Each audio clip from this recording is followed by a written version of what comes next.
Why are Americans so sick? This is a really important thing to understand.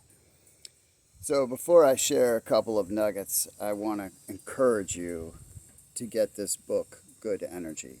It may be one of the most important books that will be written in this century because if the population doesn't understand what's really happening, then our country is headed for a really bad place. And it's really evident. It's evident if you look around, but it's very evident if you dig just a little bit deeper. So, the primary issue is our health, of course, and where it starts. And before I go into the really simple deep dive, this video is not at all about attacking any systems or I'm not going to attack big food. I'm not going to attack big pharma because they're not at fault. They are doing what businesses do, and that is operate within the guides of what they're allowed to do. And then if, if, if we as consumers support those activities and they profit, they will continue to do what they do. And I, for one, am grateful that we have modern medicine. And there is a significant place for pharmaceuticals. And much less, from my perspective, big food, although it can serve a purpose. And it does serve a purpose, but it's the purpose that it's serving to a greater degree that is a big part of the challenge. So here's a very simple understanding of why we're so sick. And what I mean by why we're so sick is 93% of Americans have metabolic dysfunction.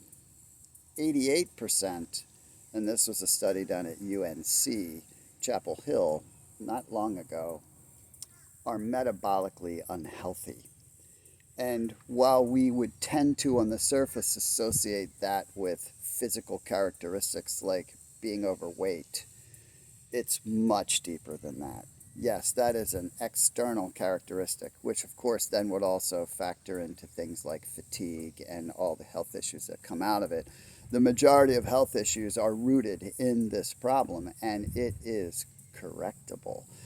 So here's the basic, without getting too in the weeds. If you read the book, you won't need this video. But even if you get some value from this video, I encourage you to read the book because I'm just a guy who has a passion for helping people to live their best life possible, which is impossible to do without being healthy. It's just very simple. I'm a common sense, fundamental guy.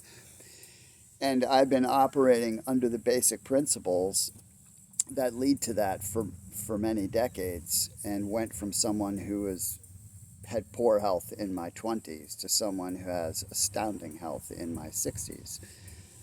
And it's not genetics. Genetics are only responsible for about 5% of your condition, whatever it may be. But what's truly happening is at the cellular level. Because 70%, this is a real number, 70% of the calories consumed in the United States come directly from ultra-processed foods. That is damaging our cells because our cells are the factories that run our entire body. And there are trillions of interactions of our cells going on all the time, all day long. And when one cell is not doing well, then it triggers an alarm, and the body has to go send immune cells to deal with that. That's called inflammation at the cellular level. And we have a massive amount of cellular problems in our culture because ultra-processed foods are full of chemicals and they are lacking in nutrients. Chemicals cells don't know what to do with them, so they don't know how to deal with them. They cause the cell to malfunction, and without proper nutrients, which are being blocked by this issue, then the cell can't do anything it's supposed to do. And when this is happening in a large degree in the body and it becomes compounding, the body recruits more and more and more immune cells to try to rectify the problem, which cannot be overcome because it is overwhelmed. This leads to chronic inflammation. Chronic inflammation is the genesis of essentially every major disease. And all you have to do is look at the health statistics of what's actually happening in our culture. The dramatic rise in cancer, the dramatic rise in heart disease, the dramatic rise in neurodegenerative disease, the continued escalation of diabetes, prediabetes, type 2 diabetes. Most all of this is lifestyle oriented. As I said, 5% is genetics. But you can manage genetics. Yes, I understand that there are some people that just hit the wrong end of the genetic lottery and they never really get a chance. Those are outliers on the bell curve. The majority of us are in the bell curve where we have choice. But if we're not taking personal responsibility to understand what is possible and how what we are doing is hurting us, it doesn't just hurt us, it hurts our children. And it starts at children. If you look at the statistics on children, it would scare you greatly, and it should scare you. When 50% of America's children have chronic illness, that's a problem. And it's starting because of what they're being fed, and it's starting even in the body of the mother, who is full of toxicity and is metabolically unhealthy. So the baby comes out already behind the bell curve of being healthy. And so the primary problem here is what we are eating.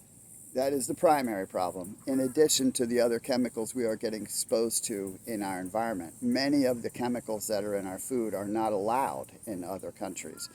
And then what is the place that we go to when we begin to become ill? We go to a pharmaceutical medication because that's how that system works. Again, I'm not faulting the systems.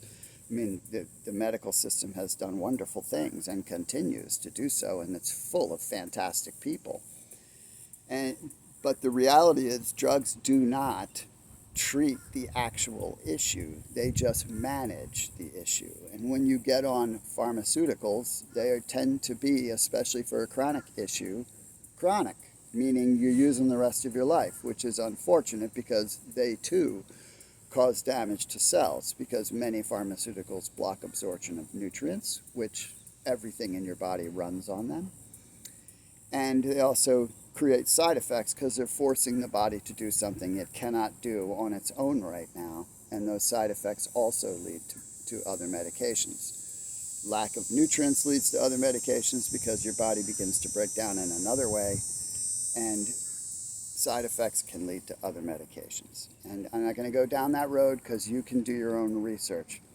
But the bottom line is that metabolic conditions, which start at the cellular level, are essentially responsible for 80% of the healthcare costs and 80% of the deaths in our country. And these numbers are getting worse, not better. But the good news is it's correctable. Most of it is correctable.